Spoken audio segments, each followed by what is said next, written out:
clearly what we need is a charismatic, blonde president who's tough on China winning this next election. Obviously, I'm talking about Matt Canazda running for president in 2024. Well, that job.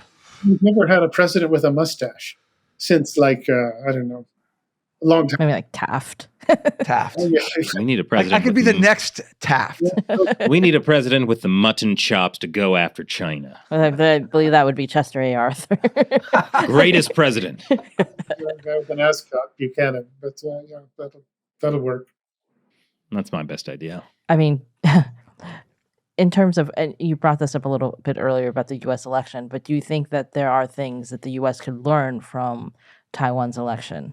Oh, goodness, yes. They really do it well. You'll notice that the results came out in about 2 hours, whereas with us, it seems like a year or two before we even get the results sorted out. It's very fast. But it's a good, simple system. It's all paper-based. There's no absentee ballots. There's no vote by mail. You make the effort to show up and vote. And then the counting is all done in public. It's all paper. And there's people there watching every vote as it is counted. And they somehow do it right. Their elections are just as fiercely fought as ours. But are a demonstration really of how consensual government works. One might say, well, they're just 23 million people. Yeah, we've got a lot more, but there's no reason that some of these basic things that they do can't be done. One thing I like about their system, and it's controversial, is that for about 10 days before the actual voting, you can't either do polling or announce polling. So you don't have this constant, like up to the last 20 seconds of what the polling is. And it seems to, I don't know, maybe it adds to a little more reflection on the part of the voting public. But they've also got about 70%, so like a 70+% voting rate, which this year was actually lower than it's been in the past. Yeah, I mean, one of the complaints about the Taiwanese election system is because you have to go in person in your own district, which Actually, may mean you have traveling. to go usually back to your hometown. It's almost very biblical.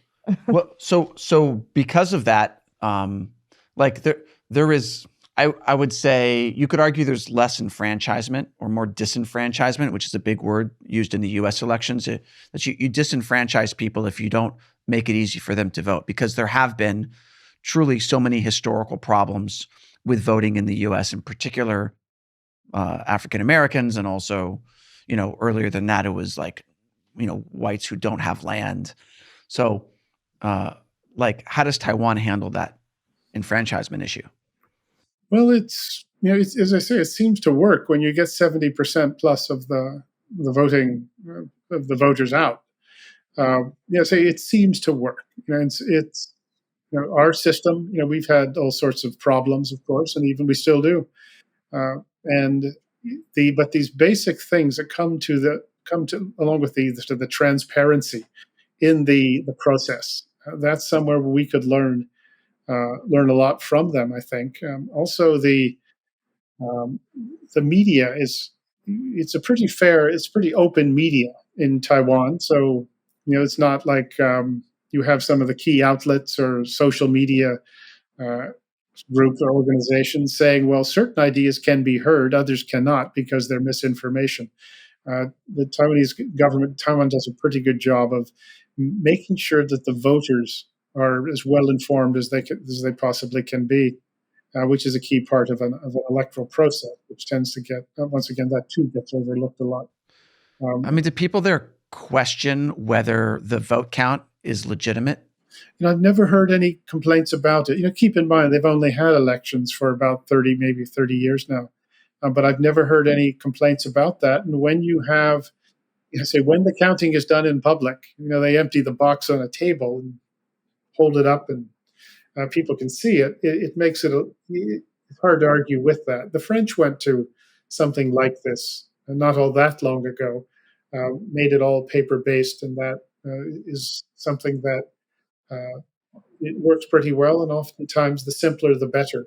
I would say it's I think we've got overall not a bad system, but it's so complex that there's parts of it that are parts of it that would rather not see the light of day or have light exposed on how things are run, and then other parts that are just as clear and simple as Taiwan. But to say it's that example of Taiwan voting is the thing that if America had people who did political warfare, they would be running wild with this. Uh, the obvious question, well, if Taiwan could do it, why couldn't you, Beijing? I do think because China has too many people, but please ignore India. Yeah. I mean, I do think we were in Taiwan in January 2020, and anybody can go to like somewhere and watch the vote count, right? So you could see people bringing their kids to watch the vote count, and anytime somebody saw somebody make a mistake, because they announce it, they don't just count it in front of people and show everybody the paper, but then they tally it in front of everybody. So if somebody says the wrong name or something, like 10 people will be like, wait, that's, it was the other guy. So I think that's when you have that system and you grow up with that system, probably you're not questioning the vote count, but you do have to, travel. Sometimes people fly back to Taiwan to vote because that is the only way. There's no overseas voting because there is no absentee voting. So, there are, sacrifices to be made for that system. Yeah, and we, of course, have a lot of military people overseas. How do you deal with that? You can't just tell them, well, tough. There's ways to sort of work it out. But you say I've been impressed with how the Taiwanese have done this. Yeah, it seems to me you could just do the exact same system on a military base, have everyone vote and publicly count it out, and then just send the result back. Yeah, vote solved. I solved the problems. Actually, Taiwan has solved the problem. Shut up, Matt. I'm not voting for you anymore. But it actually is also interesting. There was a story that came out in Taiwan the day of the election where suddenly places were selling out of train tickets to go. And the thought was that because, Grant, as you mentioned, there is no polling, like polling is illegal for 10 days before the election. So people try to look at other indicators for what party is doing well. So they would look at how big the rallies were and how enthusiastic the rallies were. So there was it's just a supposition, really. There's no way to prove this, but like people were saying that maybe the train tickets were sold out because suddenly people realized that, maybe the who gets to be president isn't as inevitable as they thought it was based on the rallies, because the TPP especially had a really big, enthusiastic crowd at their rally. And then the reality of this third-party candidate maybe becoming the next president scared a lot of people into going back home to vote. I remember definitely in 2020, like we went to a KMT rally and we went to a DPP rally. And even though the DPP did win that election, I would say the KMT rally was way more enthusiastic. Yeah. A friend of mine went to just this last election, was at one, and he said the same thing. They were raucous. He said they all did go home earlier. They left before the rally ended, actually. A lot of them did as well. But also one part of the Taiwan equation is there's a lot of Taiwanese who live in China, particularly doing business there. And there's always reports of the Chinese government paying people to go back to Taiwan to vote. So it's just part of the equation. I don't believe it's shaped the outcome of it. But there's some respects. There's this idea of, when I vote, I go get in line. And to me, it's that making the effort, which is something that, is part and parcel of being a citizen. So that's just me. I think also people don't have to work on election day in Taiwan, and the polls close at 4:30. So it's a different system in terms of like polls don't have to be open till 8 or 9 for people to like try to go home and vote after working. No wonder their economy isn't as good as America's. One just since you mentioned the Taiwan economy, and it does show, it factors into the voting, is that it is the economy. If you, in one sense, is doing pretty well, but in terms of the way money is spread out, That's where the problem is, that salaries are incredibly low there.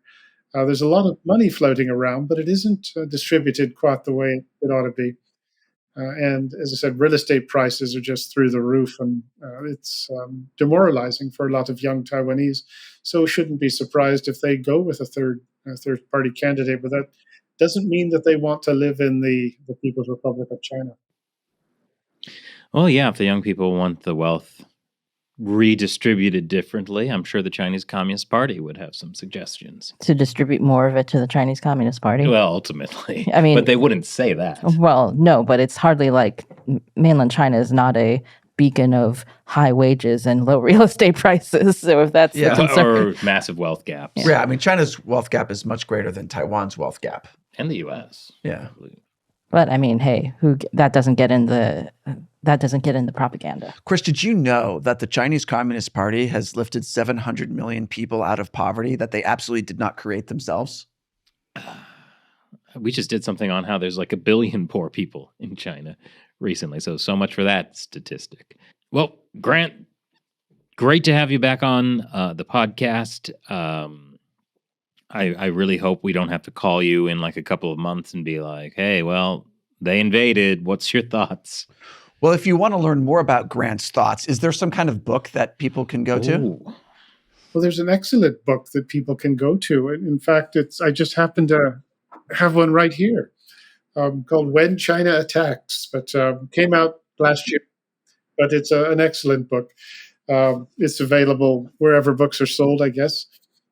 Also, I'm on Twitter with @NewshamGrant, and I have a website of sorts, www.grantnewsham.com, which will link up to the stuff I write. And that book, does it have any like practical advice for people? Like, I don't know, maybe good news sources about China that they should follow? Not really, but no, it does have one. But no, yeah. I'm genuinely resentful. So I was laying into the U.S. government's sort of lack of a political warfare effort, and I suggested that they might listen to these 3 people up in the Empire State, up in New York.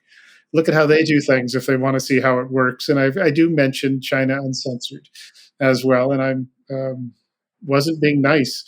When I'm president or when I get my position, I'm going to disband this group called the GEC at the State Department, give you guys all the money. Oh, you bought my vote.